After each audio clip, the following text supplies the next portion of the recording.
আসসালামু আলাইকুম। চলে আসলাম আরেকটা ভিডিও নিয়ে। আপনারা সবাই কেমন আছেন? আশা করি খুব ভালো আছেন। আর আপনাদের তো আমিও খুব ভালো আছি। এই তো দেখতে পাচ্ছেন এখানে আমি কিছুটা শাক নিয়েছি। এই শাকগুলো আমরা আমখুদুরা নাম বলে পরিচিত আমাদের এলাকায়। তা আপনাদের এলাকায় কী নামে পরিচিত অবশ্যই কমেন্ট করে জানাবেন। তো শাকগুলোকে আমি খুব ভালোভাবে পরিষ্কার করে ধুয়ে পানি ঝরিয়ে নিয়েছি। এখন রান্না করার জন্য একটা হাঁড়িতে দিয়ে দিচ্ছি। এই শাকগুলো খেতে কিন্তু ভীষণ মজার হয়। আমার তো অনেক পছন্দ। আমি ছোটোবেলা থেকে এই শাকটাকে অনেক পছন্দ করি। আর সচরাচর এই শাকটা আমাদের এখানে পাওয়া যায় না। আমাদের গ্রামের বাড়ি থেকে আমার বড় আপু নিয়ে আসছে। তারপরে এখানে দিয়ে দিচ্ছি পরিমাণ মতো লবণ, দিয়ে দিচ্ছি এখানে গোটা রসুন, দিয়ে দিচ্ছি এখানে কাঁচামরিচ। কাঁচামরিচটা একটু বেশি পরিমাণে দিতে হবে। আর এই শাকে বেশি করে কাঁচামরিচ দিয়ে রান্না করলে কিন্তু শাকটা খেতে অনেক মজার হয়। এখানে দেখতে পাচ্ছেন আমি অনেকগুলো কাঁচামরিচ দিয়েছি। আর কাঁচামরিচটা আপনাদের পছন্দ মতো দিতে পারেন, যে যেরকম জাজ পছন্দ করেন।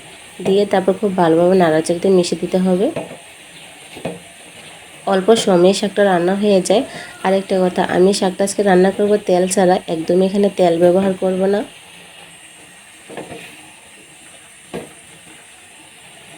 এই তো সিদ্ধ হয়ে আসছে,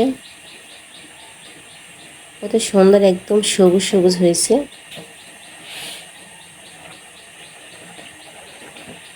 এই শাকটা অনেকটাই মজা হয়, পুষ্টিগুণে ভরপুর একটা শাক। শাকটা সবার সব জায়গায় পাওয়া যায় না, সচরাচর পাওয়া যায় না।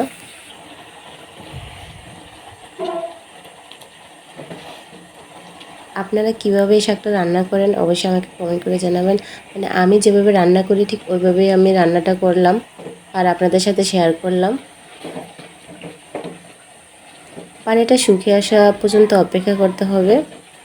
এই শাক থেকে প্রচুর পানি ওঠে, কোনো পানি দিতে হয় না।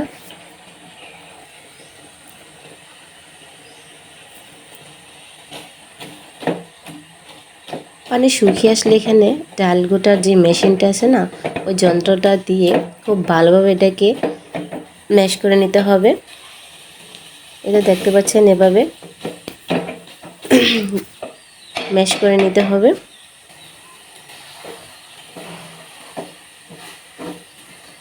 একদম মিশানো হয়ে গিয়েছে। এখন দেখেন কত সুন্দর নাড়াচাড়া দিয়ে দিচ্ছি আমি এখানে। কাঁচামরিচের যে বিচিগুলো সবগুলো বের হয়ে আসছে, একদম পারফেক্ট হয়েছে শাকটা। খেতে কিন্তু অনেক মজার। আর এখন বলেন তো এই শাকটা কী দিয়ে খেলে অনেক ভালো হবে? আমি তো গরম ভাত দিয়ে খাই, অনেক মজার হয়। আর আমার রান্নাটা কেমন হলো অবশ্যই জানাবেন। আর আপনারা কীভাবে এই শাকটা রান্না করেন তা আমাকে কমেন্ট করে জানাবেন। আর আমার রান্না যদি কোনো ভুল হয়ে থাকে তাও আমাকে জানাবেন।